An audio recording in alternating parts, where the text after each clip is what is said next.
O termo abuso sexual é utilizado de forma ampla para categorizar atos de violação sexual em que não há consentimento da outra parte. Apesar da existência da legislação e de órgãos protetores, maior parte das vítimas apresentam resistência em denunciar os agressores devido às consequências como de ser julgada pela sociedade, entre outras.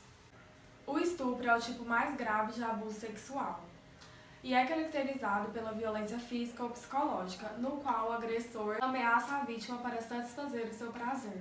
Segundo dados do Ministério da Saúde, a maior parte das vítimas são crianças e adolescentes, em torno de 70% dos casos denunciados. Os agressores mais recorrentes são membros da própria família ou do convívio da vítima. E é sempre importante lembrar que a culpa não é da vítima, independentemente do cenário que ocorra a agressão sexual. Diante disso, convidamos duas profissionais da saúde para explicar mais sobre o assunto. A psicóloga Bianca Mesquita e a médica ginecologista Luciana Leão.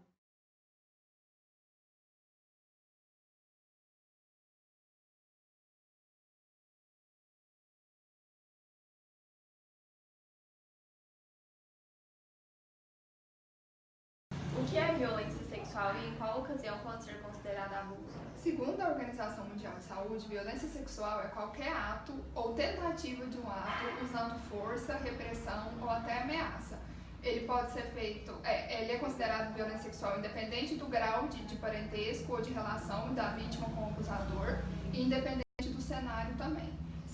De acordo com a Organização Mundial de Saúde, 20% das mulheres já sofreu algum tipo de abuso. Qual é o perfil do abusador? Ele tem que conter algum impulso? Não existe um perfil específico, é difícil falar assim. Porque envolvem algumas questões, como por exemplo que o abusador ele vai mais pela força física por se sentir poder em cima daquela pessoa do que pelo próprio prazer sexual. Tem alguns estudos que falam que o abusador deixa de ver a pessoa como pessoa e passa a ver apenas como objeto de prazer. E tem alguns que falam que o abusador ele duvida da sua competência, da sua confiança. Então, como eu disse, vai muito além do prazer sexual. Tem muitos estudos que mostram que a maioria dos abusadores, de quem já cometeu algum tipo de abuso sexual, já foi abusado em algum período da vida, ou na infância ou na adolescência. Então não tem como traçar um perfil específico, porque esse tipo de crime é um crime que tem a maior variabilidade de perfis. Existem várias pessoas e é uma construção, não tem como eu te falar o perfil específico. Como tratar a pessoa agredida? Cada pessoa que sofreu abuso, cada pessoa tem uma trajetória, né? Independente do que aconteceu com ela. E muitas mulheres, elas carregam um sentimento de culpa e fica difícil até para elas se aceitarem depois disso. Elas se sentem impuras, se sentem culpadas e é difícil até para ressignificar o abuso. Então, o que a gente faz é o processo de psicoterapia. O processo de psicoterapia ajuda nesse renascimento da mulher, ajuda ela a entender o que aconteceu e ajuda ela a lidar com o futuro, porque normalmente quem sofre esse tipo de abuso evita de ter outros relacionamentos e até por isso mesmo é importante que se crie uma rede de apoio. E quando eu falo rede de apoio, é amigo e família, porque a tendência ao isolamento da pessoa, da vítima, é muito grande. A procura de atendimento psicológico é alta e em qual faixa etária é concentrada? Normalmente quem faz os atendimentos psicológicos são os psicólogos que trabalham já, por exemplo, na delegacia da mulher ou que trabalham no juizado, são psicólogos específicos dessa área. Então, eu falar exatamente a porcentagem de procura é complicado, porque eles têm um atendimento específico. A faixa etária que mais aparece, normalmente, infelizmente, é a criança e adolescente.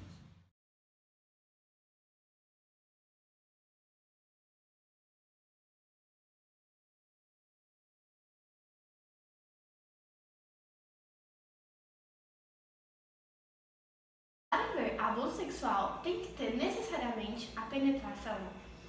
Não. Abuso sexual é diferente de estupro. No abuso sexual, que geralmente acontece hoje em dia, é muito comum em crianças, adolescentes, é muito mais comum em mulheres, né, no sexo feminino, e pode acontecer com a penetração ou não. O simples fato de você ser abordada na rua por alguém tentando te acariciar ou fazendo algum tipo de gesto que não esteja de acordo, que seja contra o que você quer, é um abuso sexual e não teve penetração. Entendi. Quais são as necessidades médicas das vítimas no ato de violência sexual? Certo. Bom, em primeiro lugar, se ela foi abusada e ela quer fazer um boletim de ocorrência, antes da necessidade médica, ela faz o boletim de ocorrência, geralmente faz uma perícia médica. Isso caso ela queira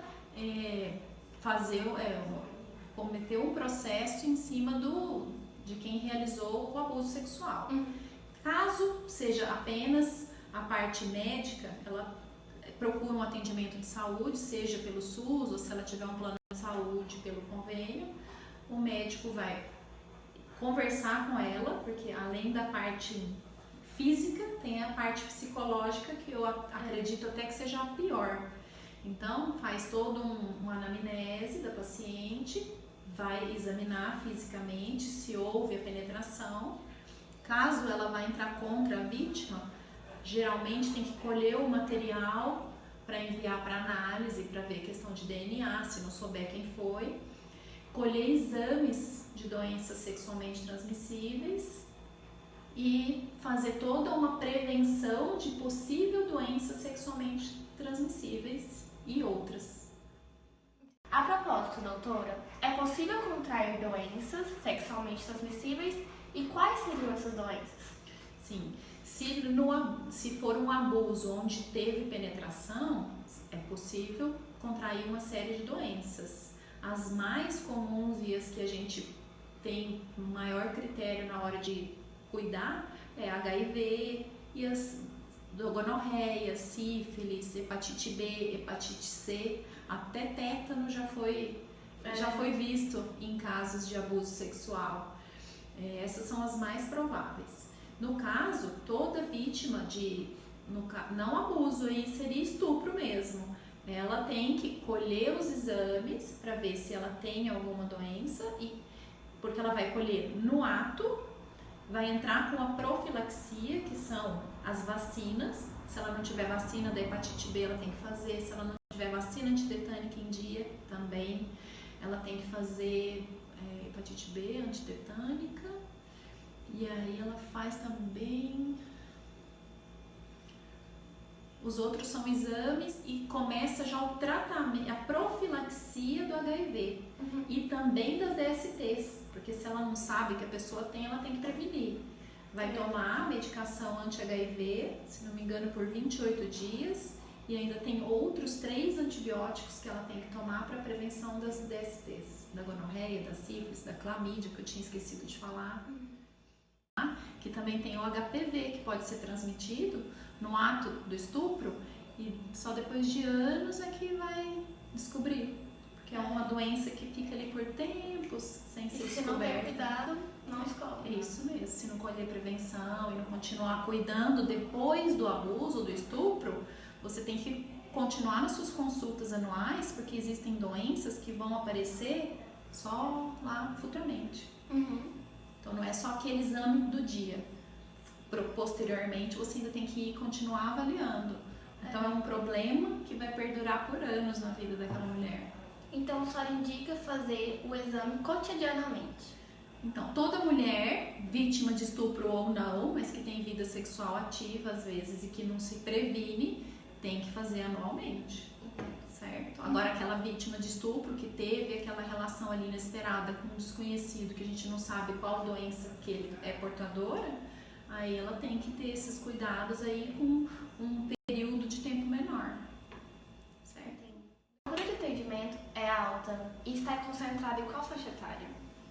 Bom, na verdade, eu acredito que no SUS e nos hospitais de urgência e emergência, a procura deve ser maior do que no meu caso, que trabalho em consultório particular. Mas eu andei dando uma olhada e assim, a faixa etária de maior denúncia é a faixa etária infantil. Então, assim, eu vi uma estatística de 2011 até 2017, onde 47% estava na faixa etária infantil de 1 a 5 anos e 47% de 7 a 9. Já nos adultos e nas adolescentes, eu não encontrei nenhuma estatística muito recente e a procura, infelizmente, é menor. A denúncia é sempre mais infantil.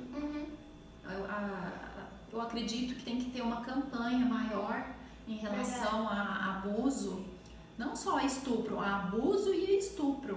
Porque o que acontece é que, na maioria das vezes, a mulher, a adolescente, ela é coagida, então ela não tem coragem de chegar e fazer a denúncia. Então isso pode acontecer e se repetir por muitas vezes, até alguém perceber que está tendo alguma coisa estranha, de repente levar num acompanhamento psicológico, e aí sim, ou até mulheres adultas depois de casar.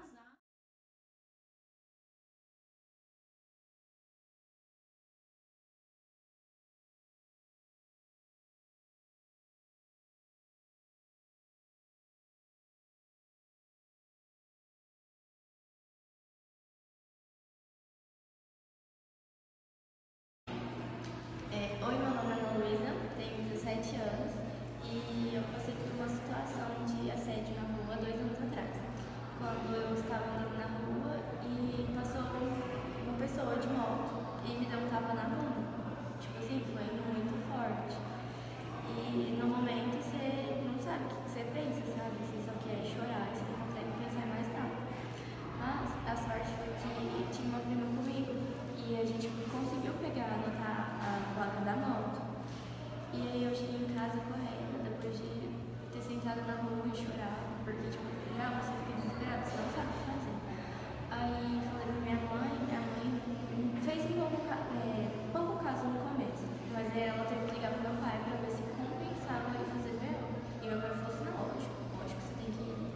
E aí nós ficamos a tarde inteira na delegacia, mas é aquele negócio, o cara, tipo, paciente, não consegue identificar. Então, sei lá, hoje ele deve estar solto por aí fazendo isso com muito mais gente, muito pior. Então, foi uma situação bem chata.